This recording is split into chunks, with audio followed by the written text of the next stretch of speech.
오늘은 소제목을 이렇게 정해봤어요. 예수님의 이름으로 일어나는 교회. 그래서 사도행전은 또 다르게 요약을 하면 교회가 어떻게 생겨났는가에 대한 그런 기록이라고 할 수 있습니다. 지금 어느 세대나 안 그랬겠냐마는 우리가 지금 교회들에 대해서 막 입방아를 계속 내리잖아요. 교회가 어쩌다, 교회가 또 다 썩었네, 어쩌네. 얼마 전에 또 예배 때 정치인이 와가지고 어쨌네 저쨌네 지금 말들이 많은데, 그래서 결론은 항상 잘못된 애들은 잘못된 거는 언제나 생기게 마련이고요. 근데 그럴 때일수록 우리가 쯧쯧쯧 하고서 혀만 차고서 잘못됐네, 망했네, 이런 식으로 그래서 우리가 원래 교회의 모습으로 어떻게 일어날 수 있는가, 원래 교회, 예수님이 세우신 교회는 어떤 방식으로 올바르게 서서 나아갈 수 있는가. 그래서 잘못됐다는 얘기를 계속 해봤자 사실 올바른 얘기를 해서 올바른 쪽으로 갑시다, 이게 의미가 있는 거지. 물론 이제 잘못했을 때 지적을 하고 바로잡는 것도 중요하지만 올바른 방향으로 가자는 그 대안을 제시하지 못한다면 사실 그냥 계속해서 앉은 자리에서 우리 사기만 저하되는 그런 것들인 것 같아요. 그래서 오늘 우리가 읽을 이 사도행전 9장 중간부터 끝까지 내용은 사울이 어떻게 완전히 180도로 바뀌어서 어떻게 교회를 핍박하다가 교회를 세우는 자로 바뀌었는가, 그리고 베드로도 어떻게 사역을 했는가, 이런 거를 이제 찾아볼 텐데요. 공통점은 제가 첫 줄에 이렇게 써놨는데, 사울과 베드로가 이제 예수님 이후에 이제 사역을 시작을 하는데, 공통점은 뭐냐면 한마디로 말하면 주 예수의 이름으로 사역을 했다라는 거예요. 자, 우리가 찬양 가사에도 그런 거 있잖아요. 예수의 이름을 불러야 된다. 예수 이름을 부르는 자, 예수 이름을 믿는 자, 예수 이름 앞에 나오는 자에게는 복이 있다. 예수 이름에 능력이 있다. 이런 얘기를 굉장히 많이 들어보셨을 거예요. 심지어는 여러 가지 은사를 강조하는 그런 교회라든가 초자연적인 어떤 그런 기적을 강조하는 교회에서도 예수의 이름에 능력이 있습니다, 이런 말을 많이 들어보셨을 겁니다. 근데 그 예수의 이름이 도대체 뭘까요? 제가 굉장히 강조하고 싶은 건 뭐냐면, 긍정적인 의미로 우리가 실용적인 믿음을 좀 가져야 돼요. 근데 실용적으로 믿는다라는 게 안 좋은 의미로 쓸 수도 있거든요. 본질과 상관없이 그냥 편한 대로 믿겠다, 이런 식의 실용주의는 나쁜 거지만, 오히려 본질에 근접한, 본질에서 벗어난 이상한 것들, 허례허식 이런 것들을 다 걷어내고 진정한 본질과 가장 가까운 쪽으로 우리가 행동을 하겠다, 이런 의미의 실용적인 거는 우리에게 필요한 거거든요. 실용적으로, 이런 긍정적인 의미의 실용적인 걸로 예수의 이름에 능력이 있다는 게 무슨 뜻일까요? 여러분 안 궁금하셨어요? 저도 교회 생활하면서 그런 것들 많잖아요. 누가 물어보지 않았으면 알 것 같았는데 막상 물어보면 모르겠는 것들. 예수의 이름 하면은 대충 이렇게 뭔가 느낌적인 느낌으로 이렇게 살아왔었는데 막상 예수님의 이름의 능력이 뭡니까? 라고 물어보면 갑자기 뻥 쪄지는. 쉽게 말하면 이런 겁니다. 예수님의 이름의 능력이 있다. 예수님의 이름으로 우리가 뭔가를 해야 된다라는 거는 물론 넓은 의미도 있고 좁은 의미도 있지만, 쉽게 말하면 예수님이 뭘 원하실까? 예수님이라면 어떻게 행동하셨을까? 예수님이라면 어떻게 생각을 하셨고, 예수님이라면 뭘 보실까 지금? 예수님이라면 뭐라고 이 상황에서 말하셨을까? 그런 것들이 예수님의 이름으로 하는 것들이죠. 전에도 제가 설명을 한 것 같아요. 예를 들어서 우리 자녀가 제 이름을 팔고 이렇게 얘기를 하는 거예요. 우리 아빠가 이렇게 하라 그랬어. 제 이름을 팔아서 어떤 주장을 해요. 근데 그 주장을 하려면 제 이름을 팔고 그 얘기를 하는 거잖아요. 그러면 제 이름을 팔았다라는 거는 내 의도와 내 뜻에서 벗어나는 행동을 하면서 내 이름을 팔면 돼요, 안 돼요? 안 되겠죠. 그러니까 간단하게 얘기하면 그런 겁니다. 예수님의 이름에 능력이 있습니다. 신비한 힘이 있습니다. 그 이름을 부르면 기적이 일어납니다. 그런 신비 이런 쪽으로만 보지 마시고, 예수님의 이름에 능력이 있다는 걸 이 관점으로 이해를 하시면 이런 뜻이에요. 예수님의 의도와 예수님이 가고자 하는 그 방향성으로 살아낼 때 실제로 하나님 나라가 이루어지는 능력이 거기에 있다. 그게 예수님의 이름에 능력이 있다는 뜻이죠. 근데 이제 우리는 굉장히 무속적으로 이 예수님의 이름에 능력이 있다라는 것도 무속적으로 사용할 때가 많아요. 예를 들면 뭐 지 욕심대로 하고 싶은 거 하면서 예수 이름을 계속 부르는 거죠. 근데 이제 그러면은 뭐가 문제겠어요? 내 자식이 내 이름 팔아서 뭐 이걸 하려고 했는데 내가 볼 때 완전 어이없는 행동이에요. 그러면 뭐라 그러죠? 나는 그러라고 한 적 없다라고 하는 거죠. 내 이름을 팔아서 하지만 나는 그러라고 한 적이 없는 거예요. 그러면 그게 예수님의 이름으로 어떤 거를 행동하고 하는데 그게 정작 예수님의 뜻이 아니야. 그런 거는 성경에 실제로 모델로도 굉장히 많이 나오죠. 바리새인들과 그 당시 서기관들이 했던 하나님의 이름으로 하는 많은 것들 중에 예수님이 반대로 얘기했던 건 굉장히 많죠. 니들이 하나님의 이름을 팔아서 하나님의 율법을 맡은 자를 자처하면서 니도 천국문에 안 들어가면서 남도 못 들어가게 문 앞에서 막고 지도 안 들어가고 남도 못 들어가게 한다. 그런 건 뭐예요? 이름만 파는데 실제로는 하나님의 이름에 합당하게 행동하고 그 관점으로 하지 않은 거죠. 그래서 오늘 예수님의 이름으로 이렇게 하는 장면이 또 나오거든요. 이거를 오늘날에 한번 대응해서 한번 생각해 보면 좋겠습니다. 23. 여러 날이 지나매, 이제 사울이 회심한 지 여러 날이 지났대요. 여러 날이 지나매 유대인들이 사울 죽이기를 공모하더니 그 유대인의 계교가 사울에게까지 알려지니라. 그들이 그를 죽이려고 밤낮으로 성문까지 지키거늘. 자, 이게 가만히 생각해 보면 왜 이 사람이 사울을 죽이려고 할까요? 전에도 얘기했듯이 예수님도 죽인 애들이에요, 얘네는. 예수님도 모함해서 죽이는 애들인데 그리스도인 죽인 거는 눈 하나 깜짝하지 않겠죠. 심지어는 예수님이 죽었다가 살렸다고 사람들이 본 사람들 있잖아요. 나사로가 죽었다가 살아난 거를 본 사람들이 이거를 막 소문을 내고 다녔잖아요. 예수님이 죽은 자를 살렸다. 그때 유대인들이 어떻게 해요? 그게 사실이든 아니든 중요하지 않고 나사로를 죽여서라도 이 소문을 덮어야 돼 이랬던 애들이에요. 자, 그러면은 이런 반응은 굉장히 당연하겠죠. 이들 입장에서는 자기네한테 권한을 받아서 예수쟁이를 잡아 죽이려고 보내놨더니 얘가 뭐 어서 무슨 세뇌를 당할지는 모르겠는데 도리어 예수쟁이가 돼서 거기서 막 예수를 전하고 있다는 소문이 들으니까 얘네들이 이렇게 나올 수밖에 없는 거예요. 그래서 굉장히 의도적으로 얘를 이제 가만 냅두면 안 되겠다라고 실제 살해 위협을 가하고 있는 거죠. 성문을 지키고 있는데 그의 제자들이, 이거 굉장히 중요한 표현인데 여러 날이 지났는데 벌써 이 사울이 뭐를 만들었어요? 제자들을 만들었다라는 거예요. 지금 누구 제자들이에요, 지금? 사울이 그새 제자를 만드는 수준이 됐어요. 그러니까 오늘날에는 우리가 막 너무 어떤 면에서는요, 복음을 전하고 이렇게 전도를 하는 거에 굉장히 어려움을 느끼는 이유 중에 하나가 너무 이거를 좀 높게 잡는 게 있어요. 너무 높게 잡아요. 내가 이렇게까지 하려면 신학 공부해야 될 거야. 내가 이렇게까지 하려면 선교사님들급은 돼야지 할 수 있어. 근데 성경에 보면요, 그 신약 교육과 뭐 선교사 뭐 이런 전문 과정이 나오기 전부터 복음 전도가 훨씬 전에 있었습니다. 그러니까 순서가 거꾸로예요. 신학교가 있어서 복음이 전해진 게 아니라요, 복음이 있으니까 신학교가 생긴 거예요. 선교사가 있어서 선교가 된 게 아니라요, 복음 전도하는 게 일어나다 보니까 선교사 양성 코스가 생긴 거예요. 근데 이제 우리는 지금 거꾸로 생각을 하잖아요. 그거 해야만 할 수 있다. 근데 뭐예요?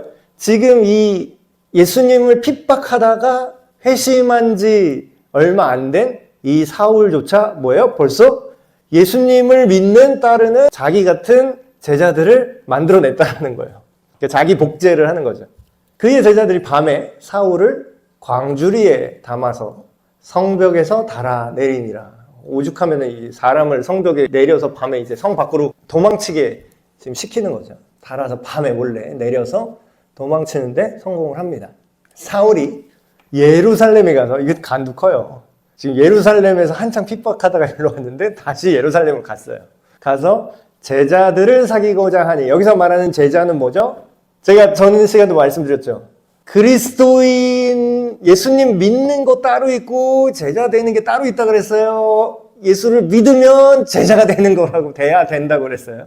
성경은 제자, 그리스도인, 거듭난 자, 하나님의 자녀, 성령을 모신 자, 구원받은 자, 이거를 다 똑같은 단어로 계속 바꿔서 써요. 그러니까 제자라는 건 그리스도인이고 예수님을 믿고 거듭난 믿는 자라는 뜻이죠. 그럼 뭐예요? 가서 예루살렘에 있는 제자들을 사귀고자 했다는 건 그리스도인들을 사귀고자 했다라는 겁니다. 믿는 자들. 그래서 사귀고자 했는데 자기가 한 게 있잖아요. 예루살렘에서 원체 예수님 믿는 사람 잡아 죽이고 다니던 사람으로 소문이 자자하니까 다 두려워하여 얘 이거 함정수사 아니야? 이래놓고 믿는 척하면서 나 잡아 죽이는 거 아니야? 그래서 초대교회 때 1세기 때 교회는요 워낙 핍박을 많이 받았기 때문에 자기가 이제 예수님 믿는 거를 대놓고 티를 못 내는 문화가 많았다고 합니다. 그래서 알려진 것들 중에 하나가 내가 그리스도인이다 라고 티를 못 내잖아요. 얘가 나를 고발해서 이렇게 잡혀갈 수도 있으니까. 그래서 심지어는 그 교회 안에 함정수사로 믿는 척하면서 들어올 수도 있잖아요. 그러면 만약에 이렇게 안 믿는데 믿는 척하는 애가 숨어서 교회에 들어오잖아요. 그럼 그 교회 안에 멤버들 다 알아내서 다 밀고 갈 거잖아요. 그럼 걔네들 다 죽어요. 그렇기 때문에 1세기경의 교회는요, 교회 멤버십이 되는 것조차 굉장히 기준이 높았습니다. 그 옛날에 그 신앙 고백 그 문들, 이게 자료가 남아있는 거를 제가 이제 본 적이 있는데, 물론 번역본이겠죠. 지금의 학습자 교육 문답이 있고 세례 문답이 있잖아요. 그래서 학습받고 세례 교육 끝나면 1년 있다가 세례 받잖아요. 현대 교회들은. 그때의 그 세례를 받을 수 있는 그 지금으로 말하면 세례 문답 같은 그런 질문지를 제가 그 질문 중에 몇 개를 봤는데 굉장히 충격적인 거예요. 이렇게 써 있습니다. 질문의 강도가 달라요. 질문이 어떻게 되어 있냐면 당신은 앞으로 예수를 전심으로 따르겠습니까? 여기까지는 뭐 우리도 뭐 오케이 할 수 있잖아요. 예수 그리스도의 부활과 그분의 다시 오심을 전파하느라 죽을 것도 각오합니까? 아니 무슨 세례문답에 순교문항이 있어요. 순교문항이. 죽어도 괜찮습니까? 그게 있어요. 예해야 세례 주는 거예요. 예해야. 거기에 아멘 해야 세례 받는 거예요. 이 시대는. 그러니까 성경에 이 시대 때 뭐 주님의 이름을 부르는 자는 구원을 받으리라 입술로 고백하고 마음으로 믿어 입으로 시인하여 구원을 받는다 그랬잖아요. 근데 지금으로 막 말만 믿어요 말만 하는 게 아니라 이때 말하면 죽어요. 그러니까 이때에 예수님 믿고 제자가 된다라는 거는 굉장히 높은 기준이었어요. 그러니까 높다라기보다는 정확한 기준이죠. 그러니까 안 믿는 애는 교회가 될 수가 없어요. 구조적으로. 이 핍박 시기에는 오히려 그래서 더 교회가 순수하고 순도가 아주 높았죠. 그러다 보니까 교회의 하나님 말씀과 믿는 자가 일치하는 자들이 대부분이었기 때문에 교회가 굉장히 힘이 있습니다. 그러니까 막 우리가 이러잖아요. 성경 읽으면서 이때는 막 기적도 일어나고 기도응답 받고 막 복음이 막 일어나고 순교도 하고 그러는데 왜 지금 교회는 왜 이럽니까? 왜 이러겠어요? 이때랑 지금이랑 강도가 다르다니까요. 믿는다는 그 커트라인 자체가 달라요. 그러니까 우리가 너무 열화된 거예요. 지금 현대의 교회가 너무 허약해진 거죠. 사실. 근데 이제 저도 뭐 이거를 뭐 어거지로 그럼 지금부터 여기서 제대로 안 믿는 사람 교회에서 하나씩 잘라보겠습니다. 이렇게 한다고 이게 되는 것도 아니잖아요. 그래서 우리가 그래서 이런 성경을 읽고 그래서 사도행전을 우리가 함께 보는 건 이거를 강요한다고 되는 것도 아니고 자기가 깨달아야 돼요. 이거는 우리가 믿는다고 하는 거는 굉장히 정말 물탄 것 같이 믿고 있구나. 스스로 깨닫고 스스로 회개하고 이 순전한 믿음에서 오는 하나님의 능력이 나타남 이거를 소망하고 자기가 이걸 사모해야지 이 능력이 나가는 거예요. 그러니까 능력은 믿음으로 능력을 일으켰다. 믿음으로 산을 옮겼다. 이런 표현이 그냥 상징적인 표현이 아니라 이때랑 지금 가장 큰 차이점은 하나님을 몇 %나 내 삶에 투영할 건가. 그러니까 내가 하나님을 5%밖에 안 섞으면은 5%짜리 능력밖에 나올 수가 없어요. 소독약 한번 써보세요. 옛날에 코로나 심할 때 그 손 소독제 이런 거 있었잖아요. 근데 거기에 잘 봤더니 80% 에탄올 이렇게 희석한 게 있더라고요. 그거는 80짜리는 또 세균이 잘 안 죽는데요. 겉으로 보면 똑같이 생겼어요. 근데 그거는 세균이 잘 안 죽는데요. 근데 어떤 거는 99%짜리가 있더라고요. 그걸로 하면은 완전히 깨끗해져요. 그러니까 그 별 차이 안 나잖아요. 19%인데. 근데 그걸로 그렇게 차이가 난다니까요. 그러니까 우리가 왜 우리가 이렇게 능력이 없을까? 우리가 이렇게 불안할까? 저를 포함해서 하는 말이에요. 현대 교회가 왜 이렇게 힘을 잃었을까? 그 순도를 올려야 된다는 거죠. 근데 그거를 우리가 어느 방향인지도 모르고 그게 뭔지도 모르면 그거를 원할 수조차 없잖아요. 근데 그게 성경에 나타나 있다라는 거예요. 자, 여기서 제자들을 사귀고자 하니 다 두려워요. 그가 제자 되었음을 믿지 않았다고요. 왜 그러겠어요? 잘못하면 죽여버리니까. 그리고 그 카타콤 지하교회 옛날에 막 그렇게 있었던 거. 그래서 그리스도인인 거를 자기끼리 알아보는 암호가 생겼는데 얘가 그리스도인 같긴 한데 약간 모르겠어. 그러면은 말없이 바닥에다가 손가락으로 물고기 모양을 싹 그립니다. 그러면 얘가 이걸 보고 너 뭐해? 갑자기 왜 땅에 물고기를 그려? 이러면 아닌 거예요. 그냥 해봤어. 이러고 이제 지나가는 거고, 아는 사람은, 오, 형제요! 이렇게 되는 거예요. 근데 이 물고기가 뭐냐면, 익투스라고 약자입니다. 예수 그리스도 하나님의 아들 구원자, 그 앞 글자를 다 따서 하나씩 딱 하면은 그게 익투스라는 글자가 되는데 그게 물고기라는 뜻이에요. 그래서 그 물고기 사인을 이렇게 하면서 서로 이제 그리스도인임을 알아봤다라는 거죠. 근데 이제 믿지 않은 거죠. 바나바가 아무도 그를 믿지 않았는데 바나바라는 사람만 이 사울을 받아줬어요. 바나바가 데리고 사도들에게 예수님의 그 제자들한테 사울을 이제 데려간 거예요. 데려가서 그가 길에서 어떻게 주를 예수님을 보았는지와 주께서 그에게 어떻게 말씀하신 일과 다마스커스에서 그가 어떻게 예수의 이름으로 나왔죠. 예수님의 이름으로 어떻게 담대히 말하고 다녔는지를 사도들 앞에서 지금 바나바가 뭐예요? 보증을 선 거예요. 이 사람 괜찮은 사람이다. 내가 보증한다. 이 사람 진짜 그리스도이고 예수님을 따르는 자가 맞습니다. 라고 인보증을 쓴 거죠. 사울이 제자들과 함께 있어 예루살렘에 출입하며, 여기서 말하는 제자들도 이제 같은 크리스찬들이죠. 예루살렘에 출입하며 또 주 예수의 이름으로 또 나왔어요.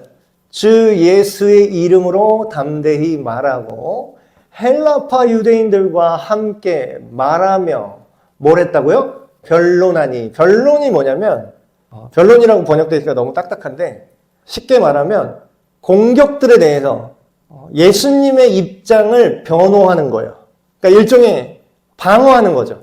더 쉬운 말로 하면 편든다? 너 왜 제 편만 들어? 막, 나 서운해. 이러잖아요, 싸우면. 근데 뭐야? 싸웠는데 내 편을 누가 들어주는 거예요. 근데 이게 참 웃긴 게 사실 하나님이 우리가 하나님 편 들어드린다고 그게 도움이 되겠습니까만은 그런 식으로 이해하면 좀 맞을 것 같아요. 하나님을 인정한다 그러잖아요, 인정.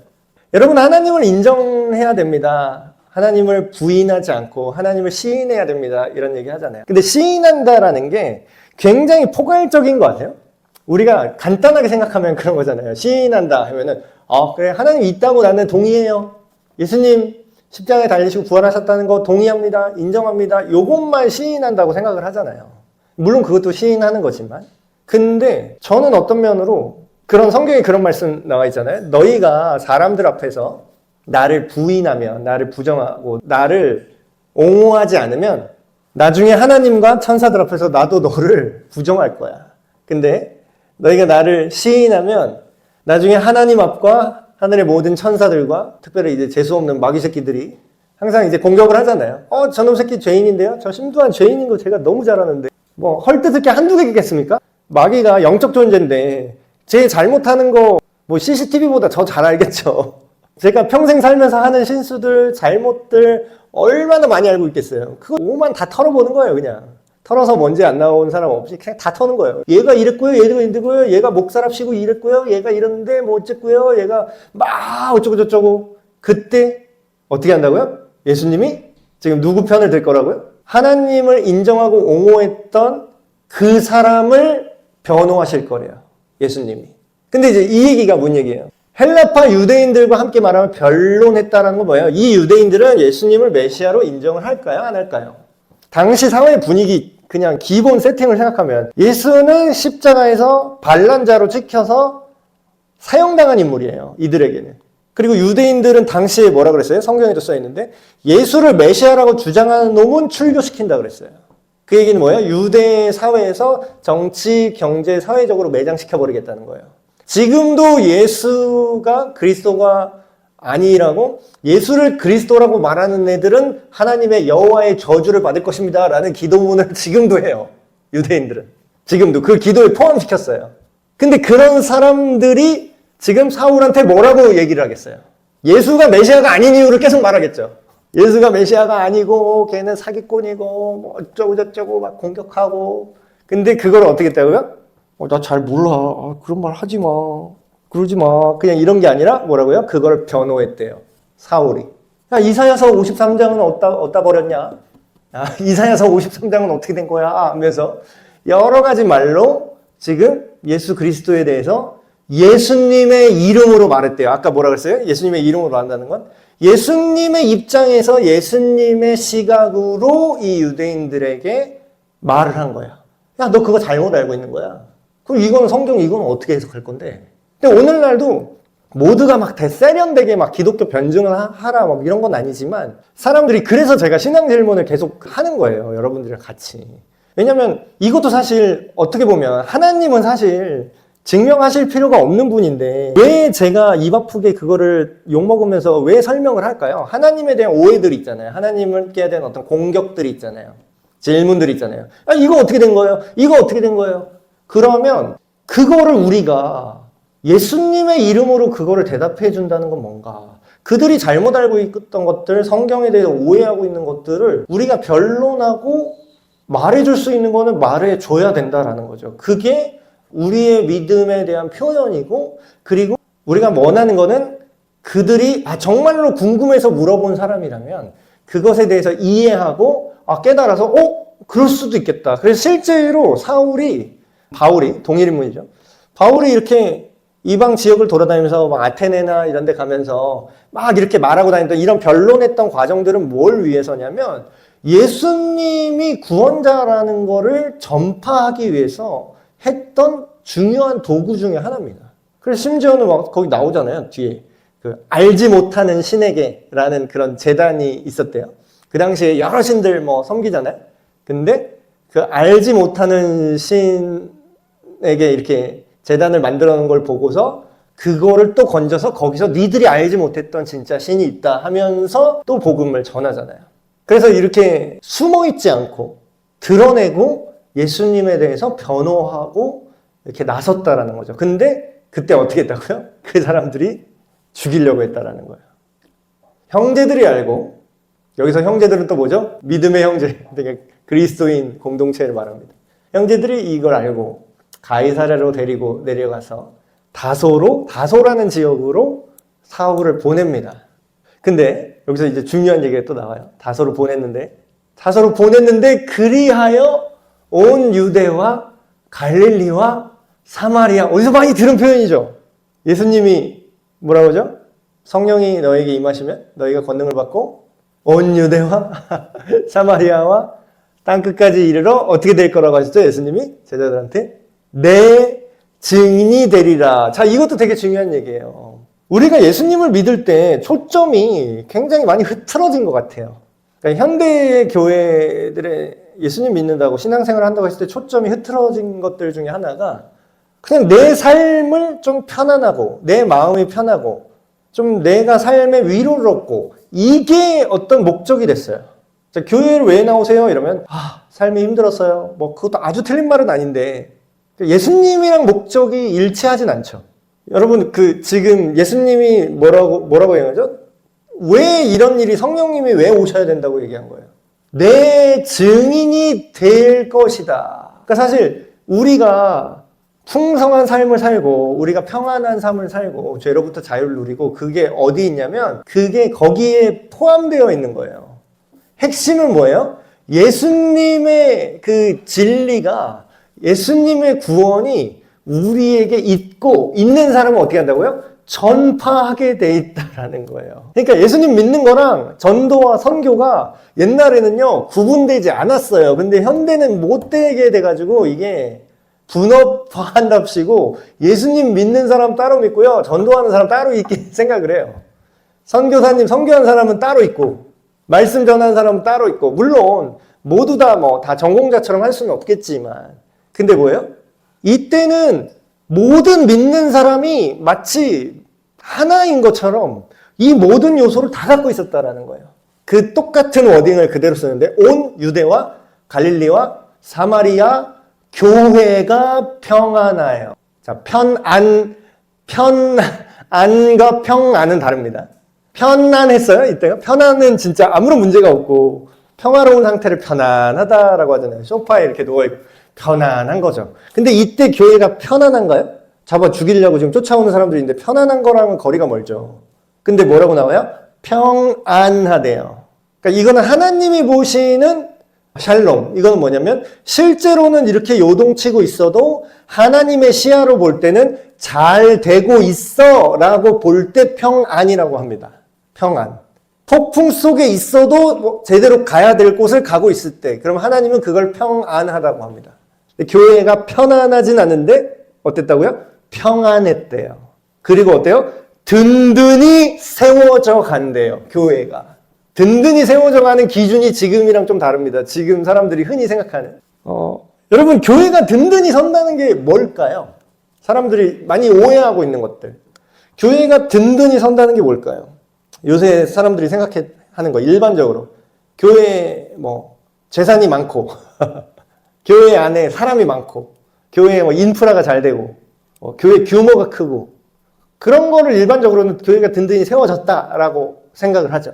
근데 아까 지금 평안과 편안이 다른 것처럼 비슷한데 다른 것처럼 교회가 든든히 세워진다라는 것의 기준은요 비슷한데 달라요. 지금 제가 말씀드린 외적인 교회가 든든히 선 것처럼 보이는 기준들이 완벽히 충족하는데도 불구하고 하나님 볼 때는 완전히 망하게 생긴 교회가 있을 수 있다는 거예요.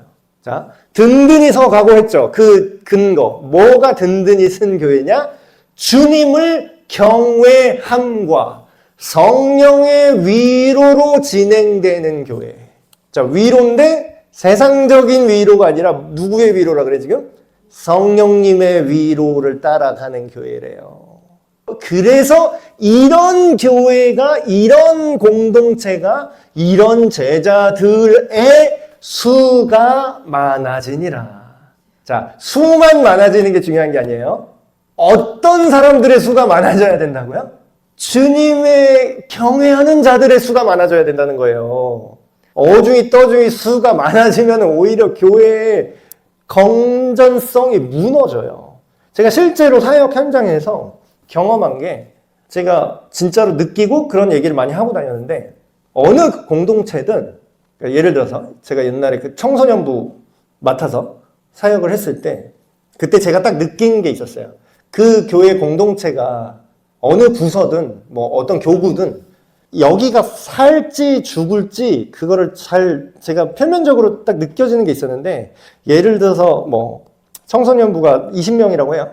20명 애들이 있는데 이 중에 진짜로 예수님 사랑하고 진짜로 성경을 읽고 진짜로 엄밀한 의미의 제자가 돼 있는 애들 얘네가 3분의 2를 넘잖아요. 20명 중에. 그러면 안 믿는 애들이 오고 막 얼레벌레 하는 애들이 와도 거기는 걔네가 영향을 끼쳐서 점점 그쪽으로 가요. 근데 3분의 2가 안 되잖아요. 그러니까 마중물 같은 것 같아요. 근데 물론 이거는 교리는 아닙니다. 근데 제가 현장에서 경험한 바에 의하면 이 3분의 2 밑으로 순도가 떨어지잖아요. 그러면 이 공동체가 예배를 드리긴 드려요. 근데 예배가 아니게 돼요. 예배 분위기가 이상해지고 엉뚱한 짓 하는 사람들이 생겨나요. 말씀이 주가 아니라 예수님이 주가 아니라 다른 게 주인 것들이 이 공동체 안에서 기능하기 시작해요. 근데 3분의 2가 넘으면요. 이상한 것들이 들어오면 얘네들이 이상하다고 느껴서 그걸 잘라내요. 그러니까 이런 게 굉장히 중요한 거죠. 그러면 교회가 든든히 서간다는 건 뭐예요? 제가 여기 교환에 써놨는데 한때 굉장히 유행했던 그 신학적 흐름이 있었습니다. 미국에서도 되게 유행해서 우리나라에 수입돼서 왔는데 교회 성장학이라는 게 있었어요. 교회 성장학. 그러니까 학문적인 범주도 있는데 근데 물론 이제 긍정적인 측면이 아예 없지는 않았는데 결과적으로 보면은 이 교회 성장학이라는 개념이 큰 오류를 갖고 있었어요. 그 오류가 뭐냐면 방법론에 되게 집중을 했다라는 거예요. 근데 교회가 성장했다라는 거를 규모나 지금 제가 얘기했던 누가 봐도 딱 알 수 있는 이런 수치들 있잖아요. 세례 교인 수가 얼마나 늘었느냐. 그 세례가 진짜 세례인지 아닌지는 측정이 안 되죠. 여기서 얼마나 교회 재정과 예산과 부서가 양쪽으로 얼마나 커졌느냐. 여러분 근데 제가 이렇게 예나 지금이나 마찬가지인 것 같아요. 지금 교회들 이렇게 보잖아요. 옛날에는 그래도 좀 대형교회는 그래도 나름의 하나님의 뜻이 있겠지 이렇게 생각을 했는데 요즘 이렇게 드는 생각은 교회가 크면 클수록요. 아까 말했던 순도를 유지하기가 쉽지 않은 것 같아요. 그래서 예수님의 이름보다는요. 이미 그 규모나 그 덩치나 소위 말하는 그 명예 그거를 유지하고 지키기 위해서 타협해야 되는 부분들이 굉장히 많습니다. 그걸 타협하지 않으면 그 규모를 유지를 할 수가 없어요. 근데 이제 교회 성장학에서는 뭐라고 얘기했냐면 그 기준으로 판단을 했기 때문에 그 방법론을 교회가 커지려면 어떻게 해야 되나 이것만 너무 집중을 했다라는 거예요. 근데 사실 교회 성장학이라는 그 단어가 좀 웃긴 게 지금 교회가 든든히 서가는데 수가 많아진이라도 분명히 있지만 그게 아무나 수가 늘어났다 교회가 건물이 커졌다 이걸 얘기하는 게 아니라 뭐예요? 주님을 경외하는 자와 성령의 인도하심을 따라가는 사람의 수가 많아졌다라는 거잖아요. 이게 중요한 겁니다. 그래서 저는 앞으로 미래는 이렇게 해야 될 것 같아요. 큰 교회는요, 순도를 유지하기가 더 어려워질 것 같습니다. 아니, 막말로 정치인 한번 오면은 그거 누가 거절해? 어떻게 거절할 거예요? 대통령이 오겠다는데 그것도 갑자기 통보한 거라는 썰이 있어요. 그럼 거기다 더, 오지 마세요. 이러기도 되게 부담스럽잖아요. 저 같으면 오지 마세요 했을 것 같은데 저는 잃을 게 없는 조그만 교회니까. 근데 뭐예요? 큰 교회는 뭐 세계에서 손가락이 꼽는 큰 교회인데 거기서 얼마나 부담되겠어요. 그거 오지 말라고 하기도 그렇고 오라고 하기도 그렇고 오면 또 지들끼리 또 해야 되잖아. 왔는데 예배 시작했는데 막 지들끼리 무슨 연회장 온 것처럼 막 악수하고 인사하고 있었대요. 예배 시작했는데. 그러니까 걔네들은 그냥 예배자가 아닌 것들이에요. 특정하진 않았습니다. 그러니까 자, 이 교회 성장학의 반대 개념을 제가 설명해 드릴게요. 실제로 사도행전에 있었던 거. 예시를 제가 생각을 해볼게요. 예루살렘 교회가 망하지 않았으면 지금 이 사도행전 이 일이 일어났을 것 같으세요? 자, 빌립 집사님 어떻게 사마리아 지역으로 왔죠? 스데반 집사님이 핍박받아서 순교하고 예루살렘 교회가 박살이 나서 거기 있으면 죽을 것 같아서 교회가 망했잖아요. 사실 우리 식으로 말하면 교회 망한 거예요, 지금. 예루살렘 교회가 성장해서 지금 잘 된 겁니까? 성장해서 지금 하나님 뜻이 이루어졌어요? 아니요. 예루살렘 교회는 망했는데 예루살렘 교회가 부서지고 흩어져서 뜯쳐서 나갔더니 어떻게 됐어요? 사마리아와 이방 지역 교회가 지금 오히려 성장하게 됐어요. 그럼 교회 성장학의 공식이 지금 맞습니까? 정반대입니까? 교회 성장학으로 반대예요. 교회 성장학은 무조건 교회가 잘 돼야 돼요. 무조건 교회가 커져야 돼요. 근데 하나님 나라 입장으로 보면 하나님 나라는 특정한 교회가 아니잖아요. 예수 그리스도를 주로 고백하는 믿음의 공동체가 전체 교회잖아요. 그러면 하나님 나라 입장으로는 막말로 그 교회가 어떤 특정 교회가 망하는 게 오히려 하나님의 교회가 승리하는 그런 길일 수도 있는 거예요. 그 신비죠. 그래서 우리가 이거를 교회가 든든하게 서갔다라는 걸 얘기할 때 우리가 너무 단순하게 생각하면 안 된다라는 겁니다. 그때 베드로가 사방으로 두루 다니다가 베드로 시점으로 바뀌었죠. 루다에 사는 성도들에게도 내려갔더니 거기에 애니아라 하는 사람을 만나매 그는 중풍병으로 침상 위에 누운 지 8째 해라. 8년 동안 지금 침상에 누워있어요. 베드로가 이르되 애니아야, 똑같은 거 나와요. 사도 바울, 지금 사울이 했던 거랑 똑같은 맥락이 나오죠. 예수 그리스도께서 너를 낫게 하시니 일어나 내 자리를 정돈하라.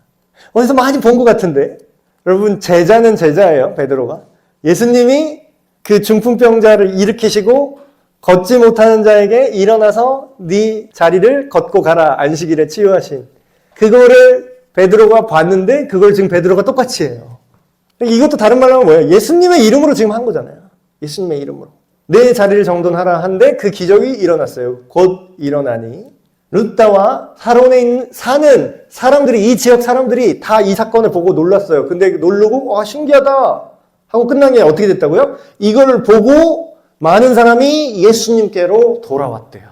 그러니까 예수님이 했던 기적이랑 결과가 똑같죠. 이 기적으로 인해서 어떤 방향으로 사람들을 나아가게 했냐, 그게 중요하다고 했잖아요. 자, 그리고 또 다른 사건. 요바에 다비다라는 여자 제자가 있으니 이 사람도 예수님 믿는 사람이죠. 그 이름을 번역하면 도르가라, 선행과 구제하는 일이 심히 많더니 굉장히 좋은 사람이었어요. 참된 그리스도인이네요. 그때에 병이 들어서 죽었어요. 이 사람이. 시체를 씻어 다락에 누이니라.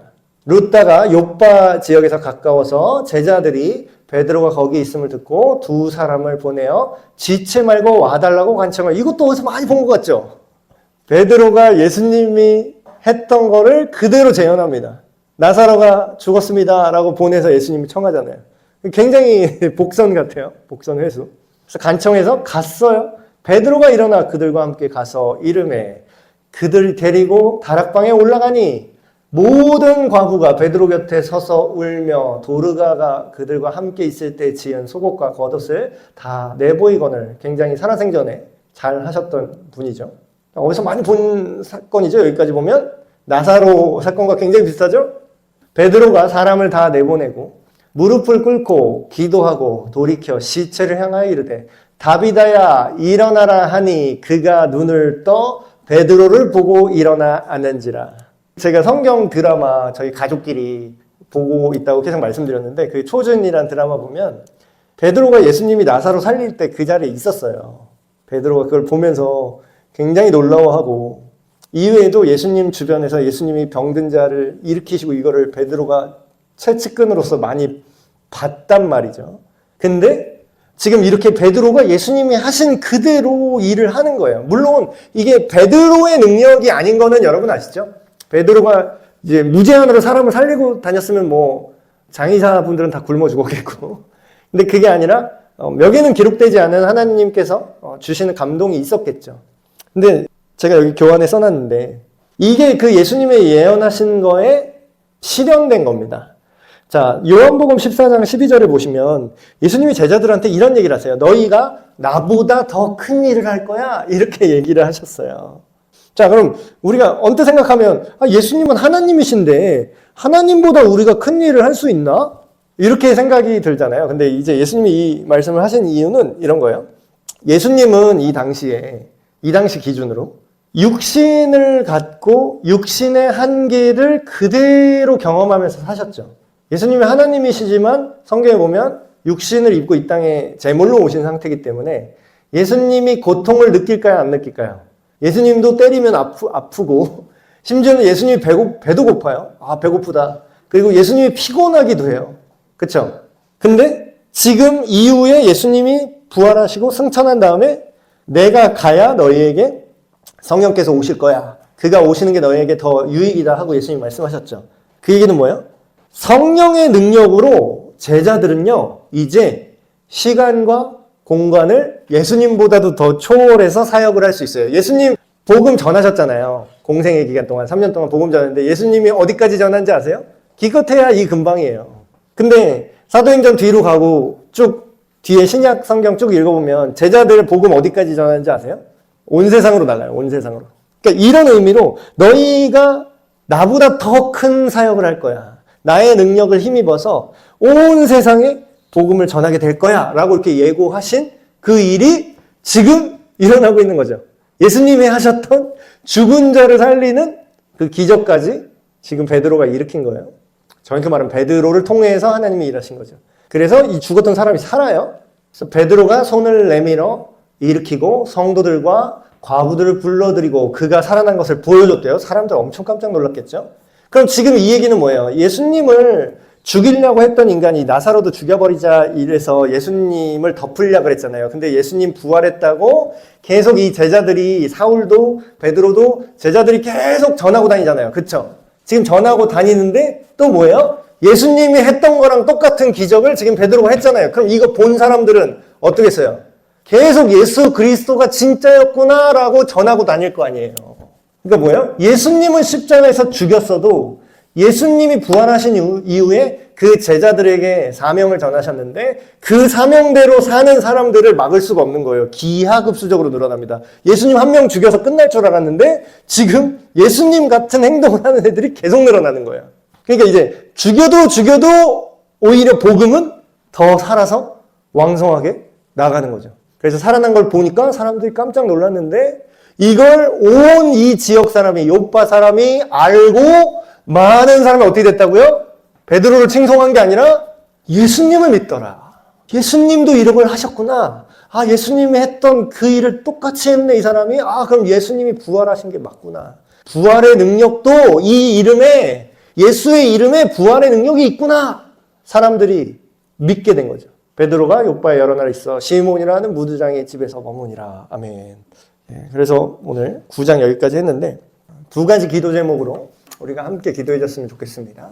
첫 번째로는 사울이 예수님 믿는 사람을 잡아 죽이려고 다녔는데 나중에는 자기가 살해 위협을 당하잖아요. 근데 사실 오늘날 우리는 이렇게까지 위기를 맞을 정도로 복음의 증인으로 살진 않죠. 사실 뭐 끽해봐야 욕 한 번 먹고 끽해봐야 뭐 개독소리 한 번 듣고 뭐 내 재산을 뺏어갑니까? 나를 때리기를 합니까? 나를 감옥에 보냅니까? 그런데도 우리는 예수님에 대해서 예수님의 피로 사신 교회를 사람들이 막 욕하고 이런 걸 보면서 그거에 대해서 우리가 입을 다물고 그것을 변호하려고 하지 않는 것 같아요. 그래서 이 사울처럼 두려움 없이 예수님을 증언하고 변론하는 우리가 되게 해주십시오. 우리의 마음과 생각이 다시금 이 순전한 믿음, 예수님의 이름으로 살아가는 이 원래 교회의 모습을 우리 이 현대에도 우리 에베네셀 교회가 회복하게 하여 주시옵소서. 두 번째 기도 제목은 예수님께서 우리 삶에 주신 기적이 있어요. 지금 베드로도 사실 워낙 드라마틱한 지금 기적을 체험한 거지만 우리도 뭐 죽은 자를 살리는 것까지는 아닐지라도 하나님께서 우리에게 우리 삶에 예수님의 이름으로 이루어 주신 그 많은 기적들이 있지 않습니까? 그런 간증들이 있지 않습니까? 그걸 통해서 나를 자랑하라는 게 아니라 그걸 통해서 우리 주변 사람이라도 뭐 이 온 도시가 다 믿게 하진 않을지라도 내 주변 사람 몇 명이라도 이 사람들이 정말 예수님은 살아계시구나.